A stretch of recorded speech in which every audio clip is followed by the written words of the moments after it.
Good evening, I'm Mitch Friedman, and welcome to Mind Over Matter TV, where we like to teach you and show you all kinds of different tools and techniques and sometimes even tricks. That's right, for you to overcome all the obstacles in your life, for you to feel better, and for you to reach some of those personal goals. So welcome to the show, and we're here tonight with a really good friend of mine, Joy Silha. So welcome to the show, Joy. Hi, Mitch. How are you? Really good. Yeah, Good. Thanks so much for coming. I really appreciate it. Nice to be here. Yeah, I'm excited about this show because last week I had a woman, her name is Janice Otero, and she's the dolphin lady from Albuquerque.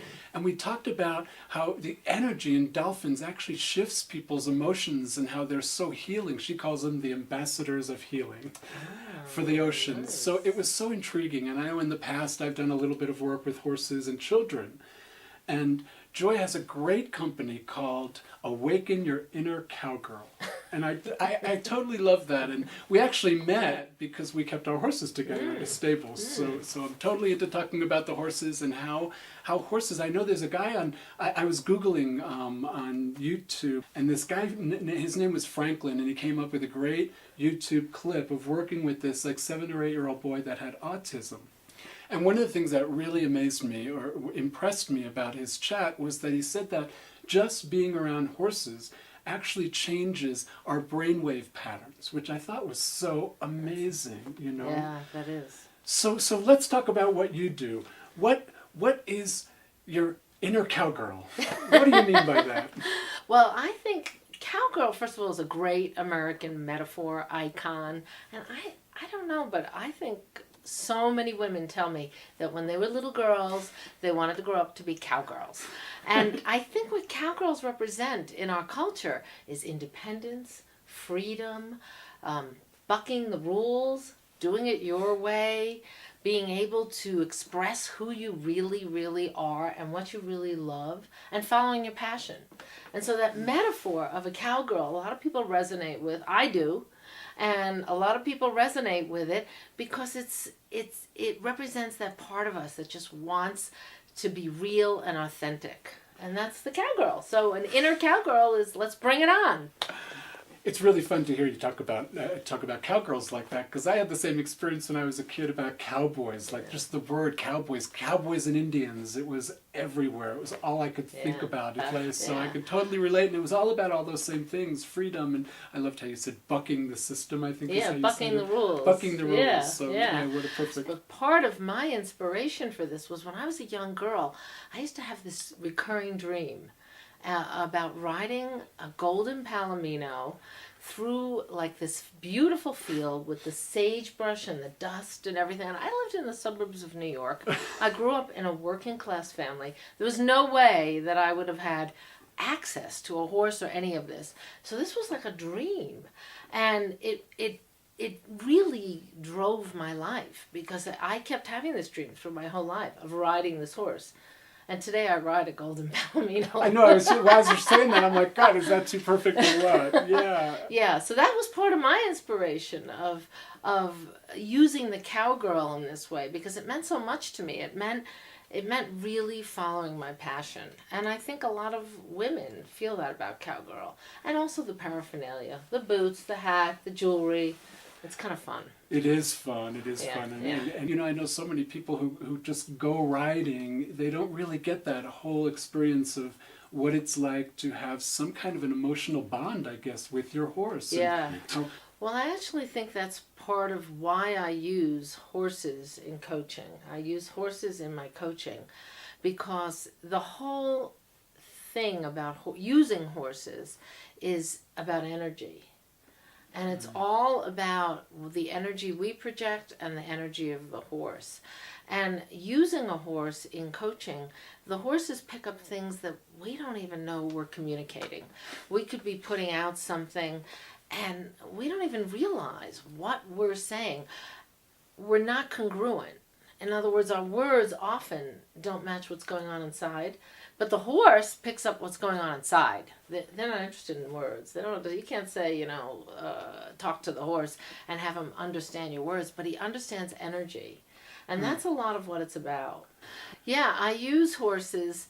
I've been inspired by this cowgirl this whole cowgirl metaphor.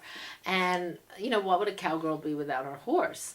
So, I mean, really. And so I bring the horses in at different points. I do regular coaching with people, or I do it on the phone, and then I also do workshops, or I'll do individual coaching with horses.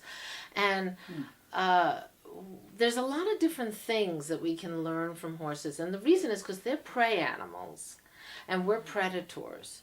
So and they live in a herd, and they're very, in the wild, horses are very, very sensitive. So if there's a predator out there, they can sense what's going on. They have to, otherwise they don't survive. Right. There's a lead mare in the herd, and she kind of guides them to food, to water. She takes them places to make sure that the herd is okay. But if that lead mare isn't a leader, the horses don't follow her. They'll find another leader. She has to be a leader, and she has to be very sensitive. So if you take that to humans interacting with the horses, we're predators, they're prey. When you walk into that arena, they're immediately aware of you.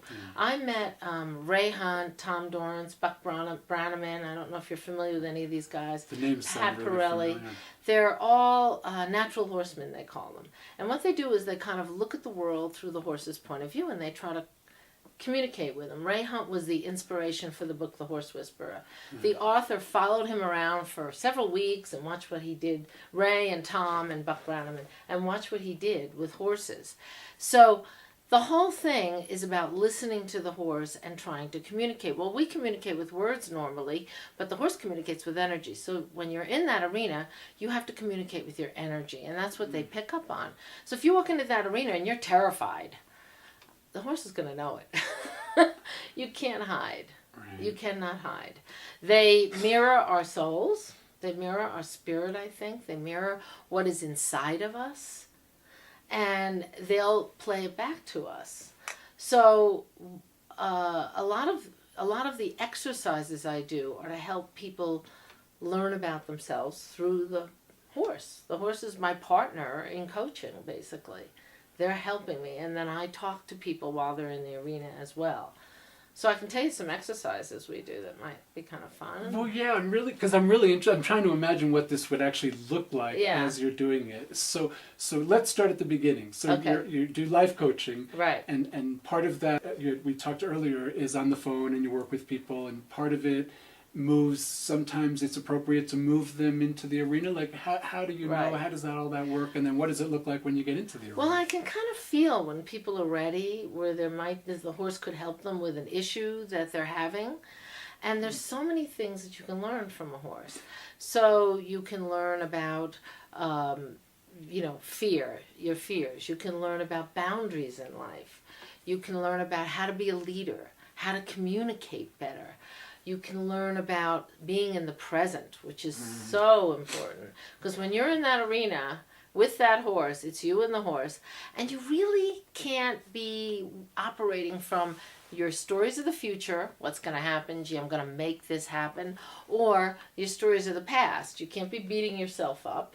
You can't be telling yourself all these stories. You have to be with the horse, because this is a 1,000-pound animal. You kind of want to interact. So, for instance, let's talk about leadership, for instance, okay? So, and I'm talking about leadership from the point of view of being a leader in your own life, and also a leader with others, but also a leader in your own life. How do you find that energy in yourself to lead, and lead your own life, and take your passion and run with it, okay? Keep moving forward. Yeah. So, so I put people maybe in a round corral. And you can try and dominate the horse if you want. He's loose. You're going to dominate and tell him what to do. That's really not leadership, but a lot of people think it is. A lot of people at work try to not dominate their employees, dominate their spouses, dominate their children. And a lot of people think that's leading, but it's not. And a horse doesn't either. He won't listen. He'll run around the round corral frantically when you try that kind of energy. Or a lot of women try to manipulate, because women love to be loved. So what they try to do, and I've done this, so this is not critical. No judgment. No judgment. You try to get somebody to like you. And when you try to get someone to like you, you do all sorts of things. You twist yourself sort of into a pretzel. You'll do anything to get someone to like you. Well, that's not authentic. I was going to say that's not very authentic. No, it's not you, right? So a lot of women will get in there and try and get the horse to like them. You know, try to like pet the horse, love the horse, try to get the horse to like them. A couple pieces of sugar. Yeah, sugar something, cubes, you know, something. Well, that the horse is going to kind of move in maybe and take control, but you're still not leading. So what you have to do in around corrals, I help people learn how to find the energy within themselves to work the horse around the round corral. They'll work the horse around the round corral, and they'll find that energy within themselves. That's not dominating, not manipulating. They'll find their leadership energy. What happens is at a certain point when they stop, and it's, you know, it takes, sometimes I have to stop, ask them what they're thinking, what's going on in their heads, all of this. But if they stay in the present, the horse will come over to them, and then will start to follow them around at their shoulder like a dog. And the horse isn't on a lead. And they'll just do zigzags all around the round corral, and the horse will just be with them. When they stop, the horse will stop. When they go, the horse will go. And it's beautiful, and it's powerful, because it's an experiential, it's in your body. You feel it. Some women will start crying. Some women will be like, oh my God, you know, what's going on? It's very powerful in it. And you feel that energy. And once you feel that, you can bring it into your life. I was going to say, so what do you do with that? Where do people go from that? What's the benefit of that? The benefit of that is, you know, now you take it into work, and instead of trying to be dominating, or instead of trying to manipulate everybody around you so they'll like you, you start to understand what that feels like in life, to project an energy that's authentically you. And it does change. And I have had clients tell me that like 2 weeks later, or 3 weeks later, or a month later, they'll email me or call me and they'll say, this thing is still with me.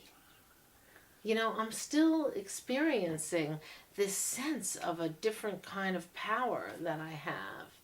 That's not either of those. You know, and those are kind of on a continuum, if you think about it. Dominating and manipulating. We're looking for that energy right kind of in the middle. Yeah. Yeah, I could see where that could affect almost every area of your life. Yeah. You know?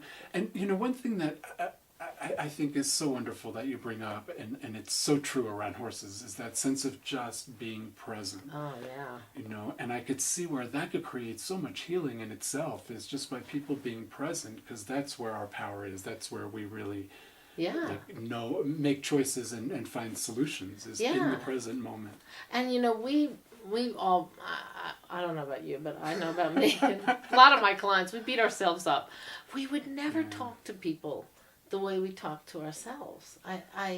You know, the things that we might say to ourselves, about ourselves, either from past or future, catastrophizing, oh, this isn't going to work, I'm not going to do this well, all that, or, gee, you know, I made that mistake and I'm such a screw-up or whatever.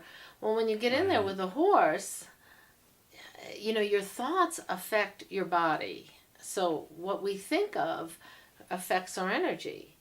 So if we're thinking those thoughts, we're putting out kind of a negative energy.